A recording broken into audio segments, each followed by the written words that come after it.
Good morning, everybody. Mark here from Mark's Garage. Today we're going to do an update on the 2018 Panigale V4s. This is part 9. I cover a few mods that I've added since my last video today. Talk about a little bit more as far as what's in store for the project. So the main update here that I'm going to talk about today is my rear sets have finally arrived and have been installed.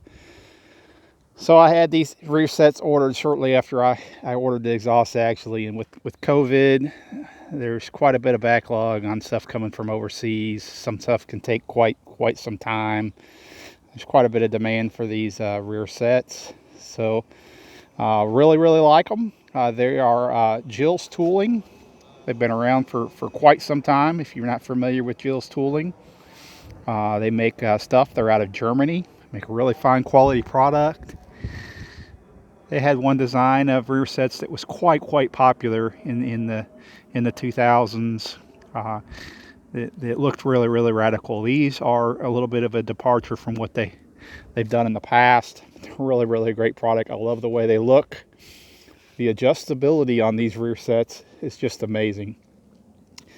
They are more adjustable, and I researched this than any other style of the rear sets for the Panigale that I could find online. So we're going to go over just a little few things of them that make them unique. For one, these pegs here, these are beefy pegs, beefy and grippy.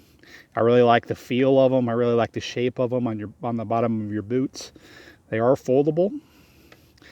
All these components in here are replaceable as well. Also, if you take the peg off, there is an eccentric inside here that allows you to rotate this peg body and for adjustability of position there. They're also adjustable for position here, up or down.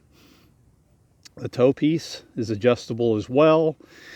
These are some of the only rear sets that I could find where you could technically mount the pegs in a lower and more forward position than stock on a Panigale. Some people might want to do that for comfort.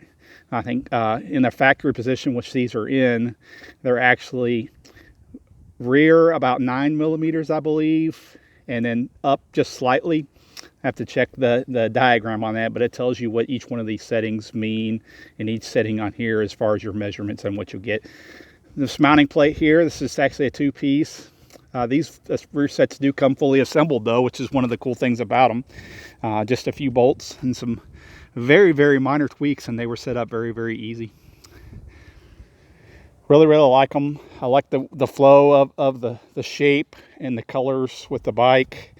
The little just tidbit of red anodized aluminum looks really great on these. So I'm very happy that I finally got these in here. Very easy to install. So anybody can do this with just some minor hand tools in your garage. The hardest thing was getting these bolts in here tighten one small turn at a time because there's kind of interference. You had to use an Allen wrench in there to kind of get them, and it was a little bit slow going. Some other updates that I made on the bike since you last saw it include some bling and some functionality on the front end. I went through and I replaced all the banjo fittings on the bike with titanium banjo fittings, and bled and changed all the brake fluid with some brand new Brembo brake fluid in there.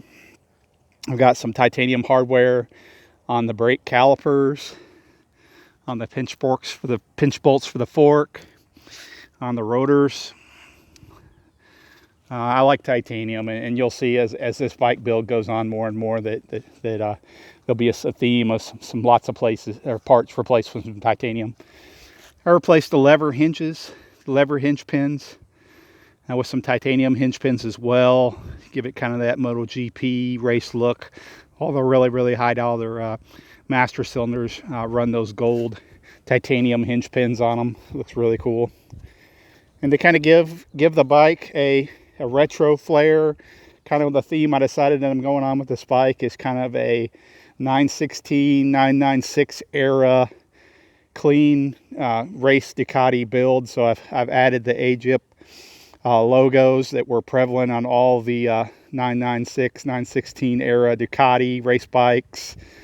The Shell logo on the front fenders, just some little small tasteful touches, not too much, nothing over the top, no wild graphics. Other things that I've added since the last video, or the CNC Racing Promok timing inspection cover, just a nice little small touch there. Still have plans for some full protection on the left side and the right side engine cases down the road.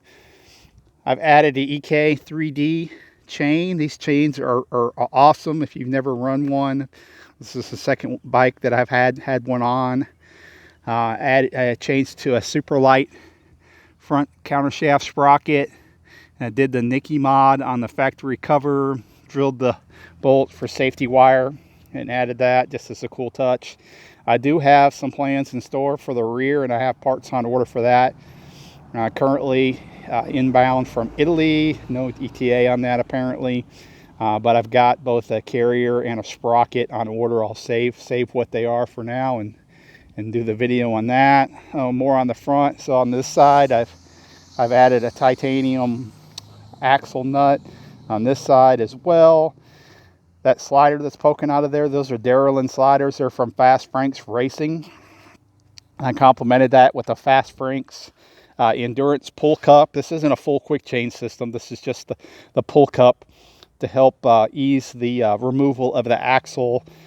The puck in the middle of it is a Darylin puck that's press fit into the axle itself, and it sandwiches that pull cup there.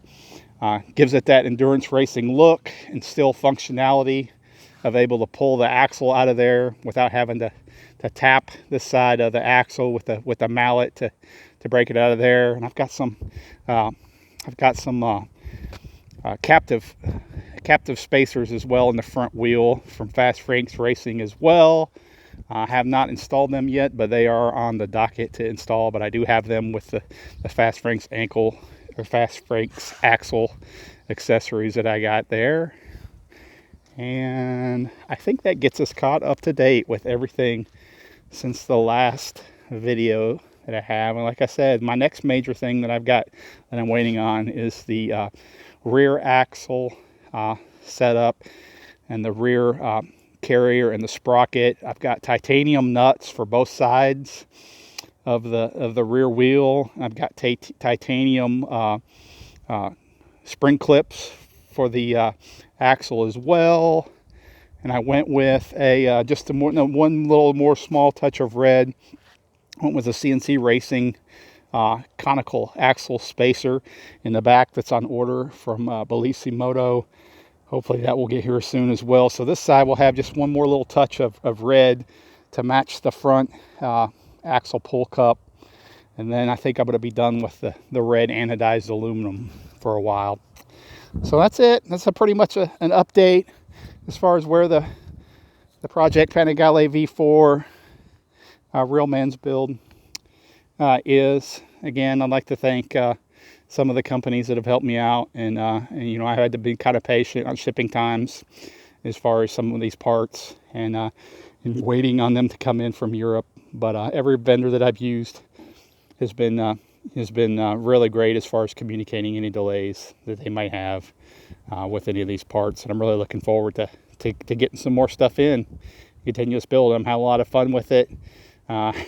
Haven't got to ride it as much as I'd like. I've been working really hard with work and haven't had a lot of time, but I really am enjoying the build on this bike and seeing where it goes. Thanks a lot. That's all I got here today on Mark's Garage. Stay tuned for more videos coming up. Like, click, and subscribe.